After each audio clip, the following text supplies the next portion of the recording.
spirituelle du manager. Alors, qu'est-ce qui motive ce séminaire? Ce qui motive ce séminaire, c'est le fait qu'aujourd'hui, les gens ne savent pas combiner ou ne voient pas qu'il y a une combinaison à faire entre la vie professionnelle et la vie spirituelle.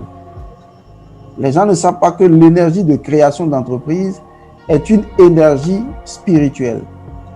Parce que c'est une énergie de création.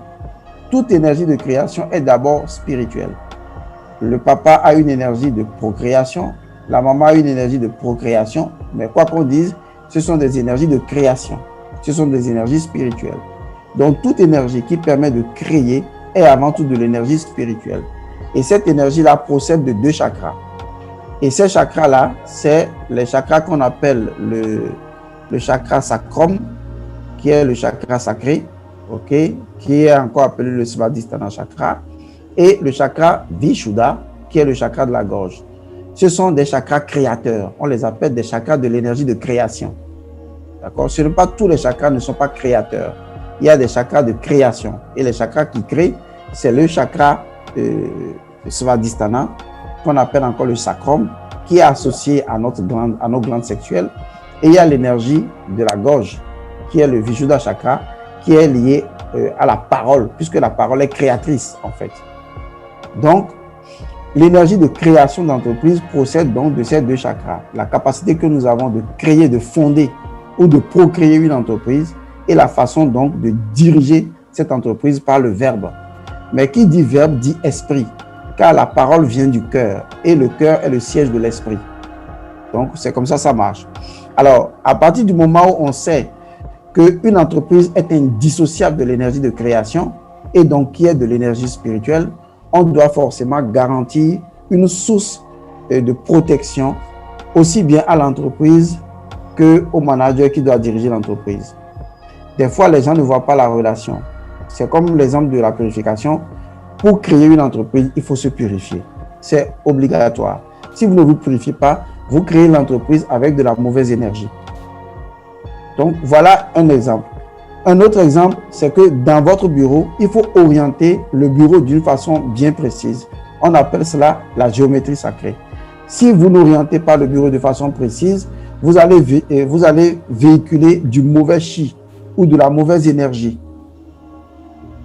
Et si votre bureau est d'ores et déjà mal positionné dans un milieu donné, soit vous changez de bureau, soit vous reconfigurez l'énergie intérieure du bureau. Et ça, c'est également de la géométrie sacrée parce que l'énergie circule selon une géométrie bien précise. Et ça également, c'est un élément important. Donc, il y a également des techniques. Oui, allô? Ça peut aller? Ça peut aller. D'accord. Il y a également des techniques qui permettent comment on appelle, aux managers de se protéger spirituellement. Parce qu'en fait, quand vous allez sur le terrain de l'entreprise ou de l'entrepreneuriat et de la recherche de marché ou de clients, vous êtes en fait sur un terrain spirituel, mais vous croyez que vous êtes sur un terrain physique. Et vous vous demandez, mais pourquoi l'autre là, on a comme l'impression que ces marchandises ne sont pas toujours de qualité, mais c'est la personne qui a le plus de clients. Vous voyez, ce n'est pas, c'est vrai, il faut faire dans de la qualité, hein, et je vous encourage à le faire, mais ce qui amène réellement le client vers vous, c'est l'énergie que vous véhiculez, l'énergie que votre entreprise véhicule et l'énergie des clients qui doivent venir vers vous, que vous devez attirer. Parce que si vous n'attirez pas leur énergie, eh bien le client passera et puis il ne vous verra pas. Parce qu'en fait, on ne voit pas avec les yeux, hein, c'est une illusion d'optique. Les yeux ne voient pas, c'est faux. C'est l'esprit qui voit. Vous voyez, c'est notre esprit qui voit. Vous allez vivre dans un environnement et l'homme de votre vie, là, vous allez le contourner tout le temps. Parce que votre esprit ne voit pas. Donc, quand les clients ne viennent pas chez vous, c'est parce que leur esprit ne vous voit pas. Il y a un peu comme, comment on appelle, on vous a enfermé quelque part, et puis lui, parce qu'il ne vous voit pas. C'est l'image que je peux rapidement donner de la chose. Donc, il faut soutenir votre entreprise avec de l'énergie spirituelle, avec du pouvoir spirituel. Et ça, les grands entrepreneurs qui ont réussi ne vous le diront jamais. C'est comme par exemple, vous voulez attendre des États-Unis qu'ils vous disent que s'ils ont écrit Pentagone, qu'ils ont écrit ça par hasard. Ils ne sont pas fous. Ce n'est pas par hasard. Vous n'avez pas demandé comment on appelle, au président américain, oui, je sais que c'est par hasard que vous avez un bureau qu'on appelle bureau ovale. Vous voyez, tout le monde sait qu'on construit des bureaux en forme carrée. Mais pourquoi spécialement ils sont allés faire un bureau ovale? Ça veut dire que derrière leur comportement, derrière leur agir, il y a une connaissance spirituelle des choses. Mais ils ne vous le diront pas.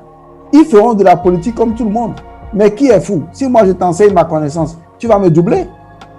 Et pourtant, tout ce qu'ils font là repose sur la connaissance spirituelle des choses.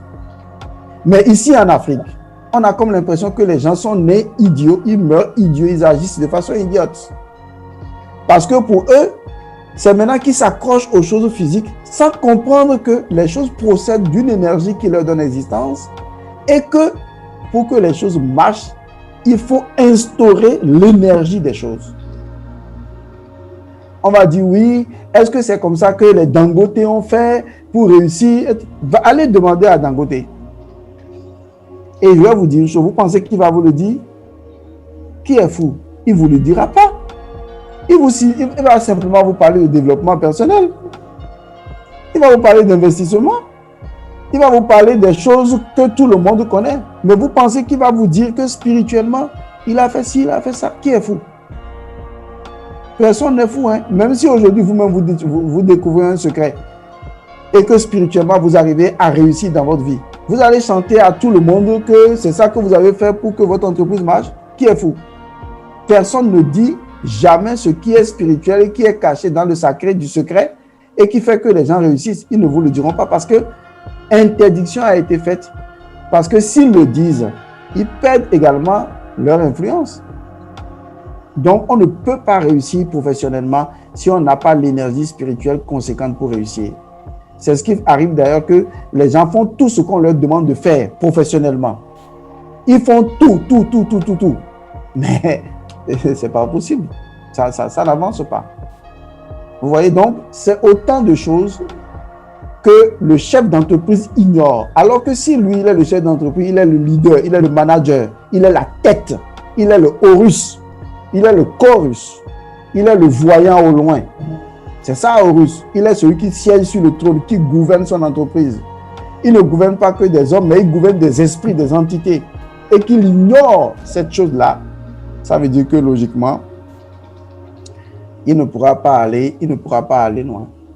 Donc, les gens n'iront loin que compte tenu du carburant spirituel dont ils disposent. C'est ce que regorge donc cette formation sur les armures spirituelles du manager.